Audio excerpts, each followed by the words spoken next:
आज हम देखने वाले हैं दो ऐसी सच्ची कहानियां जो आपको सोचने पर मजबूर कर देंगी।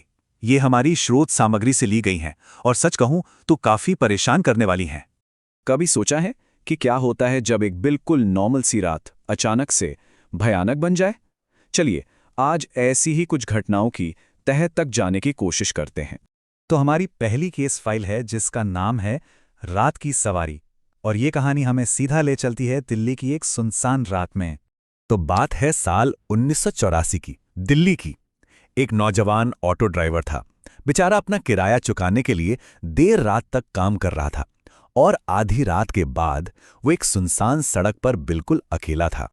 और तभी घने अंधेरे में हरे कपड़े पहने एक औरत उसे रोकने का इशारा करती है। अब अजीब बात यह थी कि वो बिना एक शब्द कहे ऑटो में बैठ जाती है और बस आगे की तरफ इशारा करती है। उसकी ये चुप्पी ही बहुत अजीब थी। और बस यहीं से चीजें भयानक रूप लेना शुरू कर देती हैं। सबसे पहले तो उस औरत के हरे कपड़े अचानक बिल्कुल सफेद हो जाते हैं। फिर ड्राइवर का ऑटो से कंट्रोल ही चला जाता है। उसे महसूस होता है कि कोई और ताकत, कोई अनदेखी शक्ति उससे ऑटो को एक ही जगह पर गोल गोल घुमा रही है। अब जब लग रहा था कि सब खत्म हो जाएगा, ठीक उसी वक्त एक कह सकते हैं कि एक चमत्कार होता है।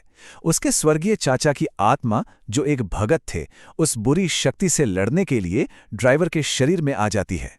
और चाचा की आत्मा उस औरत पर जोर से चिल्लाती है, कहती है, उतर मेरे ऑटो से, कब से घुमाए जा रही है, भाग जा यहां से, नहीं तो यहीं के यहीं बांध दूंगा तुझको। और जैसे ही वो औरत ऑटो से उतरती है ना, एक और भयानक बदलाव होता है। उसके कपड़े एक डरावने लाल दुल्हन के जोड़े में बदल जाते हैं। चेहरा बिल्कुल सफेद पड़ चुका था और आंखों के नीचे गहरे काले गड्ढे, ठीक किसी लाश की तरह। और जाते जाते वो एक खौफनाक चेतावनी देकर जाती है। कहती है, आज तो तेरे साथ वो है, इसीलिए तू बच गया, लेकिन अगली बार मेरे इलाके में आया ना तो छोड़ूंगी नहीं।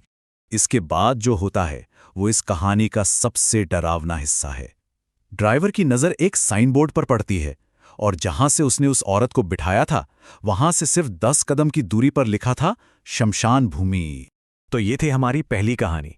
अब चलते हैं अपनी दूसरी केस फाइल की तरफ, जिसका नाम है अंबेडकर भवन का रहस्य। और यकीन मानिए, ये कहानी पहले वाली से भी कहीं ज्यादा खौफनाक है। 8 सिर्फ कुछ ही दिनों के अंदर एक ही इमारत में 8 लोगों ने फांसी लगाकर अपनी जान दे दी। ये आंकड़ा ही अपने आप में बताता है कि उस जगह पर कितना खौफ था।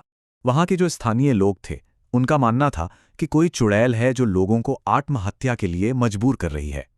डर का आलम यह था कि लोग अपने घर-बार छोड़कर सड़कों पर सोने लगे थे। सोचिए जरा। तो अब इस रहस्य को सुलझाने की ठानी 4 दोस्तों ने।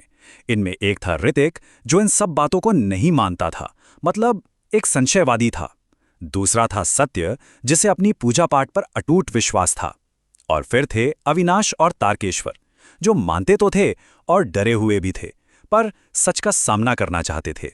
ये चारों पहुंच गए उस इमारत की छत पर। शुरू में तो वो मजाक उड़ा रहे थे, हंसी ठिठोली चल रही थी, लेकिन उनका ये आत्मविश्वास ज्यादा देर टिकने वाला नहीं था। जो जानकारी हमें मिली है, उसके मुताबिक अचानक 2-3 ईंटें हवा में उड़ती हुई उनके पास आकर गिरी। ऐसा लगा जैसे किसी ने पूरी ताकत से उठाकर फेंका हो। रात के बज रहे थे 1:15 और तभी उन्हें पानी की टंकी पर एक बहुत ही भयानक औरत बैठी दिखी। उसने शरीर पर कोई कपड़े नहीं थे, उसकी खाल लटक रही थी और वो भैंस की तरह डरावनी आवाज निकाल रही थी। इसके बाद तो बस हाहाकार मच गया। उस चीज ने सत्य को ईंट मारकर बेहोश कर दिया। फिर धुएं जैसी परछाइयों ने चारों दोस्तों को घेर लिया और उनके चेहरे और पीठ पर नोचना खरोचना शुरू कर दिया। वो उन्हें छत से नीचे खींचने की कोशिश कर रही थीं। और इसी बीच अविनाश पर उस शक्ति ने कब्जा कर लिया। वो चीखने लगा, अब हमें फांसी लगानी पड़ेगी, बस यही एक रास्ता बचा है। और फिर वो दुखद अंत हुआ जिसकी किसी ने कल्पना भी नहीं की थी। अविनाश अपने दोस्तों की पकड़ से छूट गया।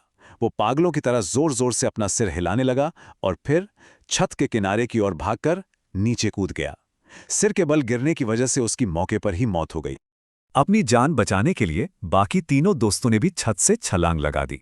किस्मत से नीचे भीड़ खड़ी थी जिसने उन्हें बचा लिया, लेकिन भागते हुए उन्हें उस खाली इमारत से किसी के जोर जोर से हंसने की आवाजें आ रही थीं।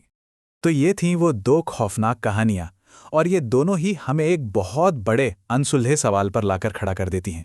क्या ये सब सिर्फ अंधविश्वास है, मन का वहम, या फिर कोई अनदेखी ताकत सच में हमारे आसपास मौजूद है? इन भयानक अनुभवों के पीछे की सच्चाई क्या है, ये एक ऐसा सवाल है जिसका जवाब शायद हमें कभी ना मिले।